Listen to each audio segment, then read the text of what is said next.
ഹിജറ 11 റബീഉൽ അവ്വൽ 12 അസഹ്യമായ ദുഃഖം താങ്ങാനാകാതെ മദീന വിങ്ങിപ്പൊട്ടുകയാണ്. പ്രിയങ്കരനായ പ്രവാചകന്റെ വിയോഗം അത്രമേൽ അവരെ തളർത്തിയിരിക്കുന്നു. അതെ, കാരുണ്യത്തിന്റെ പ്രവാചകൻ അല്ലാഹുവിങ്കിലേക്ക് യാത്ര തിരിച്ചിരിക്കുന്നു.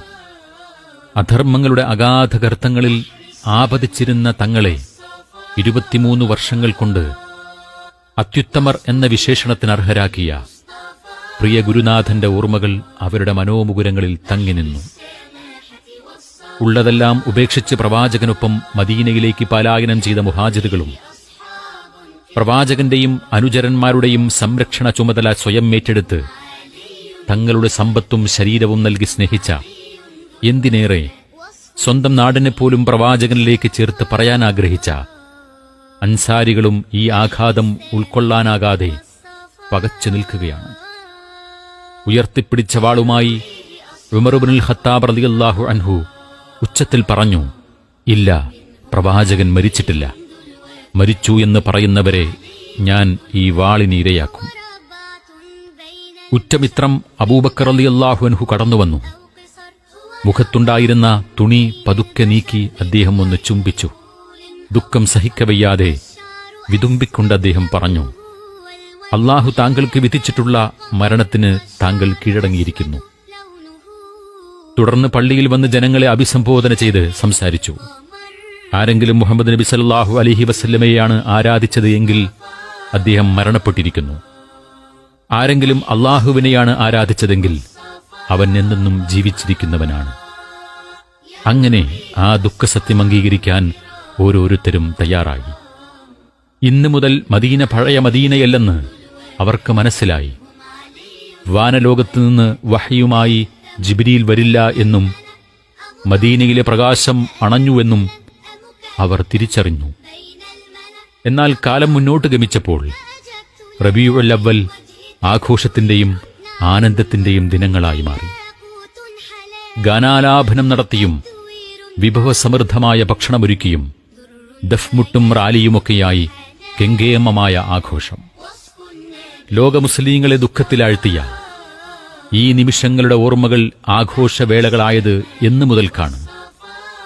അന്തിമദൂതരുടെ അവസാന നിമിഷങ്ങളിലെ സാരസമ്പൂർണമായ സാരോപദേശങ്ങളെ വിസ്മരിക്കുന്നതിനായി പരിശ്രമിച്ചവർ ആരാണ്?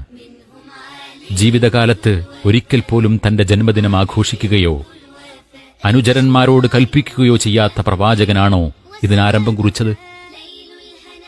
അതല്ല സ്വശരീരത്തെക്കാൾ പ്രവാചകനെ സ്നേഹിച്ച അനുയായികളോ? അതുമല്ലെങ്കിൽ പിന്നെ ആരാണ്?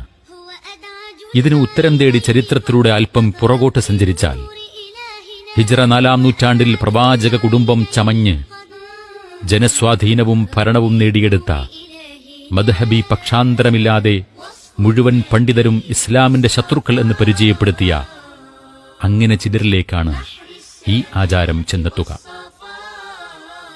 ഫാത്തിമ റളിയല്ലാഹു അൻഹയുടെ പിൻഗാമികളെന്ന അവകാശവാദമുന്നയിച്ച് ഫാത്തുമിയാക്കൾ എന്ന നാമം സ്വയം സ്വീകരിച്ച ഉബൈദിയാക്കൾ, അഹ്വാസ് എന്ന പ്രദേശത്തെ ഇവരുടെ പൂർവ്വപിതാക്കളിൽ ഒരാളായ ഇബ്നു സൈദാൻ അൽ ഖദ്ദാഹ് എന്ന ആൾ ജഅഫർ സ്വാദിഖ് റളിയല്ലാഹു അൻഹുയുടെ അടിമയായിരുന്നു എന്നതൊഴികെ പ്രവാചക കുടുംബവുമായി യാതൊരു ബന്ധവുമില്ലാത്തവരായിരുന്നു അവർ.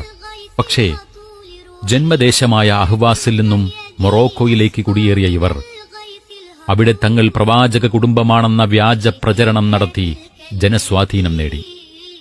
പിന്നീട് അവിടെ നിന്ന് ഈജിപ്തിൽ വരികയും ഹിജ്റ 362 മസ്ഊദ് ബിൻ ഇസ്മായിൽ എന്ന ഭരണാധികാരിയുടെ നേതൃത്വത്തിൽ അധികാരത്തിലേറുകയും ചെയ്തു.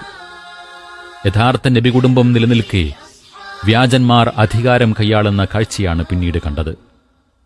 തങ്ങളുടെ ഭരണാധികാരിയുടെ നാമം കേട്ടാൽ സുജൂദ് പോലും ചെയ്യിച്ചിരുന്ന ഈ മതനിഷേധികളുടെ ഭരണം ജനങ്ങൾക്ക് പോലും പുച്ഛമായി തീർന്നു. ഈ പ്രതിസന്ധി പരിഹരിക്കാനും പ്രവാചക കുടുംബവുമായി യാതൊരു ബന്ധവുമില്ലാത്ത തങ്ങൾക്ക് അതുണ്ട് എന്ന് വരുത്തി തീർക്കാനും ഇതിനുവേണ്ടിയാണ് യഥാർത്ഥത്തിൽ ഇത്തരം മൗലിദുകൾക്ക് അവർ തുടക്കം കുറിച്ചത്.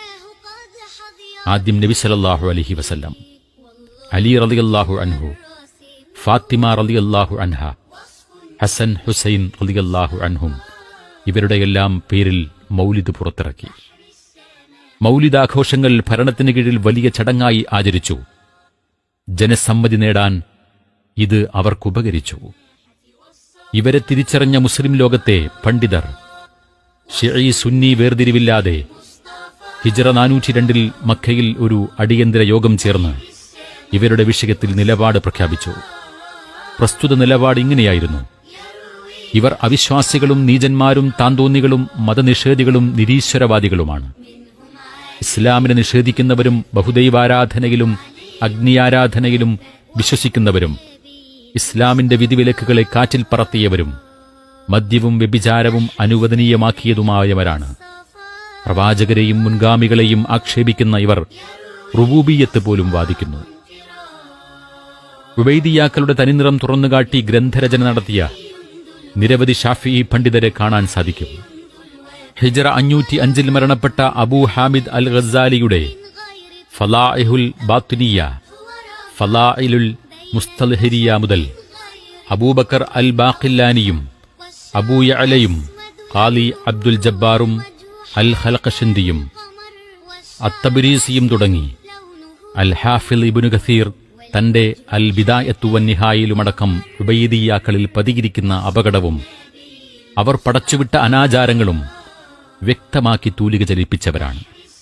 പ്രഥമ ഹദീസ് ഗ്രന്ഥമായ അൽ മുവത്ത കയ്യിൽ വെച്ചതിന് തുറുങ്കിലടക്കുകയും ലുഹാ നമസ്കാരം നിർവഹിച്ചതിന് പീഡിപ്പിക്കുകയും ചെയ്ത ഇവരുടെ ദീനീ സ്നേഹത്തെക്കുറിച്ച് കൂടുതൽ വിവരിക്കേണ്ടതില്ലല്ലോ. സഹൃദയരെ, ഇനി നാം ചിന്തിക്കുക. തർക്കമുണ്ടാകുമ്പോൾ നമ്മൾ മടങ്ങേണ്ടത് പ്രവാചക ചര്യയിലേക്കാണ്. പ്രവാചകൻ സല്ലല്ലാഹു അലൈഹി വസല്ലമയുടെ ചര്യയിൽ ഇത്തരമൊരു നബിദിനം കാണുന്നില്ല. പ്രവാചകരുടെ സച്ചരിതരായ ഖലീഫമാരുടെ ചര്യയിലും ഇതുപോലെ ഒരു ആചാരം നമ്മൾ കാണുന്നില്ല. അപ്പോൾ മുൻഗാമികൾക്കറിയാത്ത, നമ്മേക്കാൾ പ്രവാചകനെ സ്നേഹിച്ച പ്രവാചക അനുചരന്മാർക്ക് പരിചയമില്ലാത്ത ഇത്തരമൊരു പുത്തനാചാരം നമുക്ക് വേണോ എന്ന് കക്ഷി വേർതിരിവുകൾ മാറ്റി നിർത്തി ആത്മാർത്ഥമായി പഠിക്കാൻ ശ്രമിക്കുക. സത്യം ഉൾക്കൊള്ളുക. അല്ലാഹു അനുഗ്രഹിക്കട്ടെ.